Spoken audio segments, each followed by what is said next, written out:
Hello everyone, welcome to my presentation on designing accessibility to and engagement for learning. I will start by examining the teaching and learning context, followed by identification and analysis of the 21st century challenge, the issue arising from the challenge that impact inclusivity and access to learning and teaching, and implications of them in my context. Then, I will suggest some strategies to address the issues to enable universal access to learning and children's engagement. Lastly, I will present the implications and considerations for teachers in my context. My context is a 4 to 5-year-old sectional kindergarten at Blackburn where I had my placement. It locates between Box Hill and Nunawading. 46.1% of Blackburn's population have both parents born in Australia. 37% have both parents born overseas.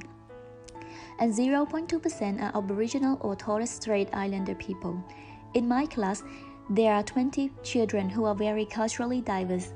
6 children are from Chinese family background, 1 child is from Malaysian family, 2 children are from Korean families, 2 children are from American families, and 8 children are Australian, though all of them are born in Australia. There is not Aboriginal or Torres Strait Islander children identified as yet.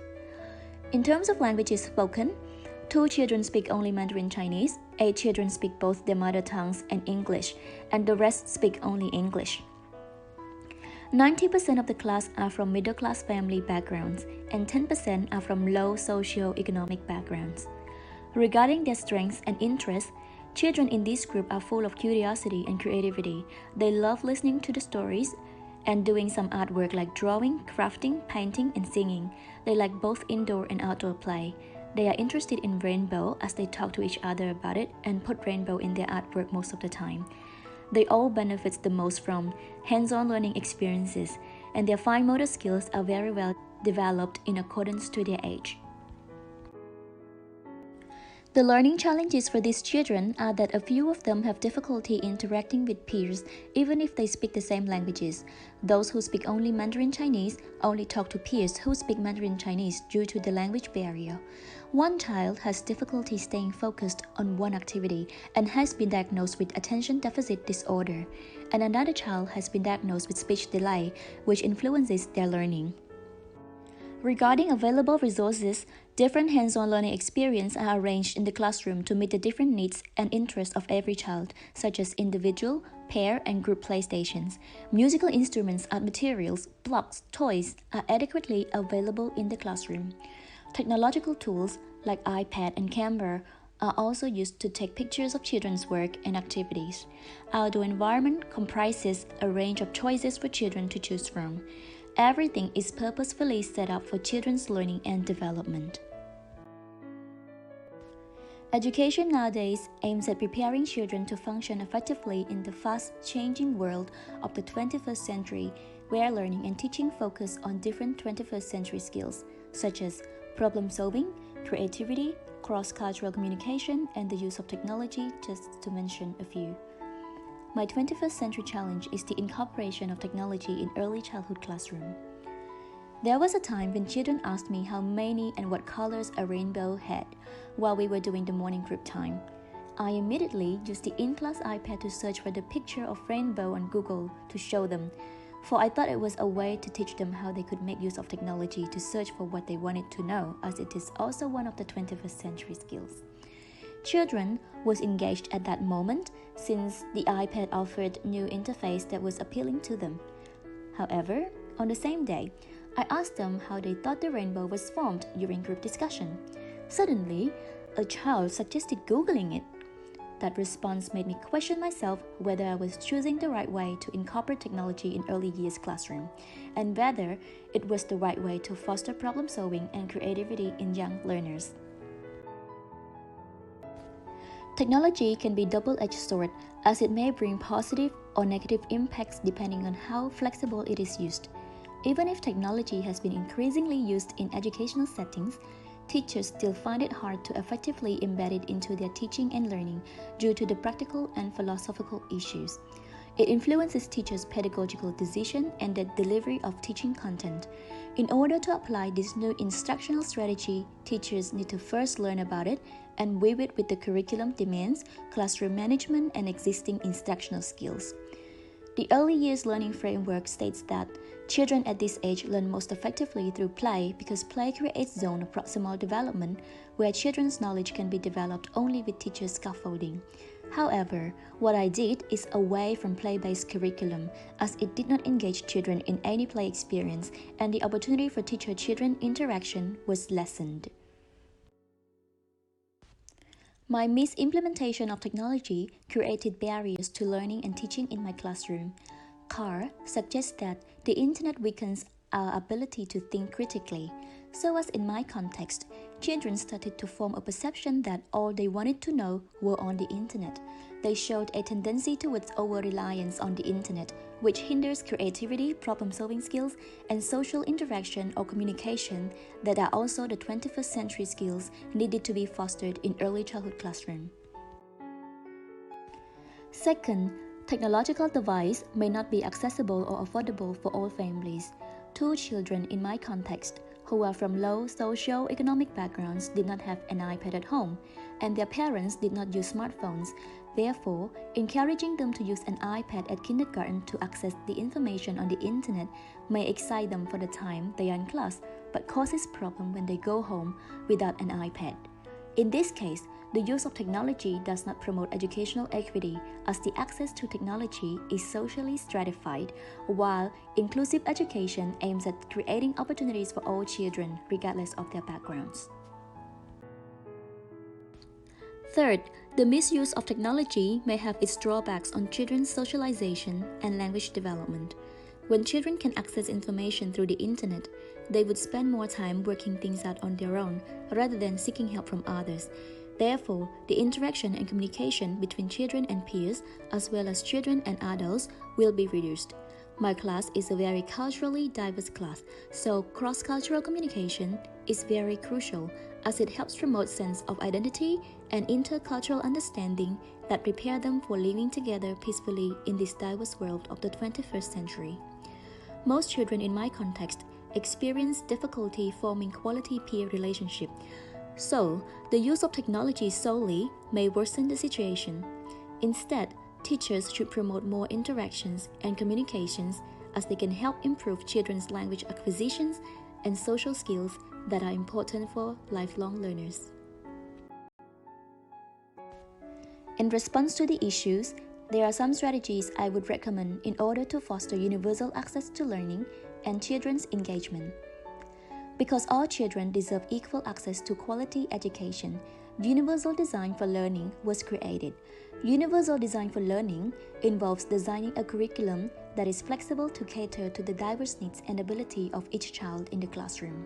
It offers multiple means of engagement, multiple means of representation, and multiple means of expression.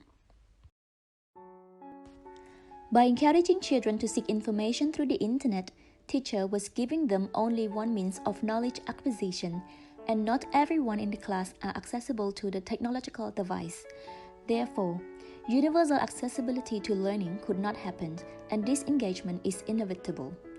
In order to foster universal access to learning and engagement, teachers need to start from knowing the children.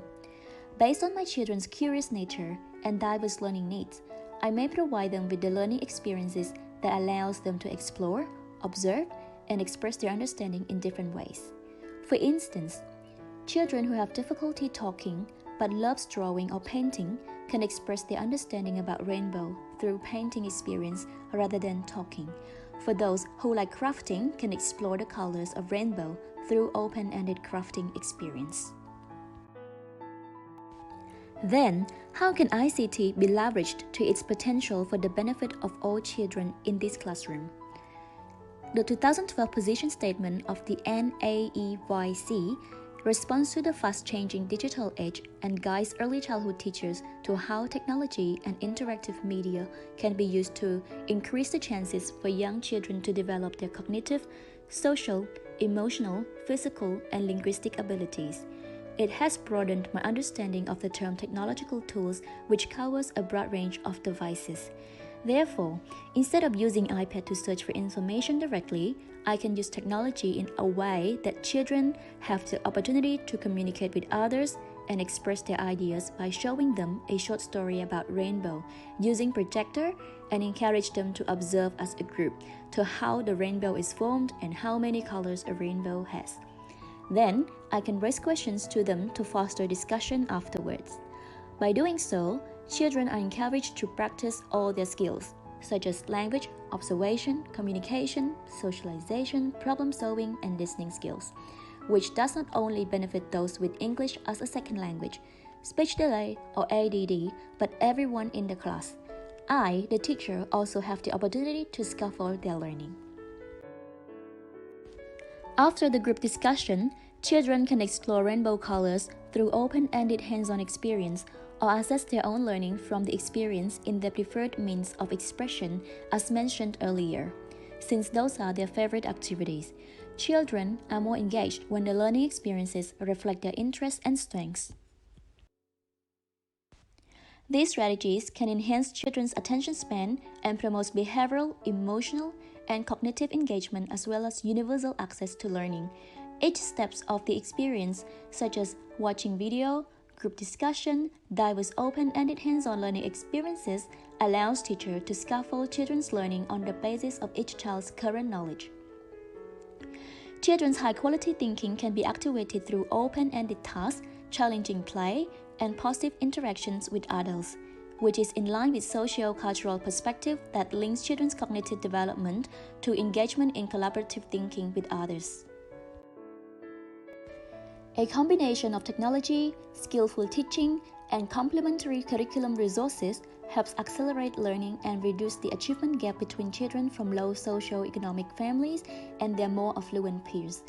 When technology is properly integrated in the classrooms, equity and access to quality education are addressed by providing opportunities for every child to participate and learn. When incorporating technology in early childhood program, early childhood professionals should be aware of both the challenges and the opportunities it may bring. The use of ICT is encouraged at all levels of education, but teachers are required to have the knowledge and the skills to use it effectively and ethically to promote inclusion, engagement, and learning and development of all learners. Teachers' choices influence learners' engagement, well-being, and thinking, and they can be changed to foster inclusion. Teachers need to have a clear understanding of what inclusion means so that they can smoothen the change process and avoid exclusionary processes. In this case, teachers need to expand their pedagogical choice and teaching resources to help children learn and develop from multidimensional perspectives, because Shade claims that technology decreases the chance to learn from multidimensional resources if not used appropriately. Making use of the knowledge of children and where they are at allow teachers to understand what should be done for them. For example, the strategy suggested involve not only the use of technology, but also making use of technology to foster curiosity, communication, persistence, and social interaction among children as well as teachers' scaffolding. And at the meantime, they respond well to the children's learning needs, interests, and abilities. To be able to make effective use of technology in early childhood context, educators need information and resources on the nature of these tools and the implications of their use with children. In these regards, more training of how to integrate technology in early childhood classroom to promote inclusion and accessibility to learning and teaching should be provided to early childhood professionals so that they can keep themselves up to date with the ever-changing digital world and become more confident in applying it in their context.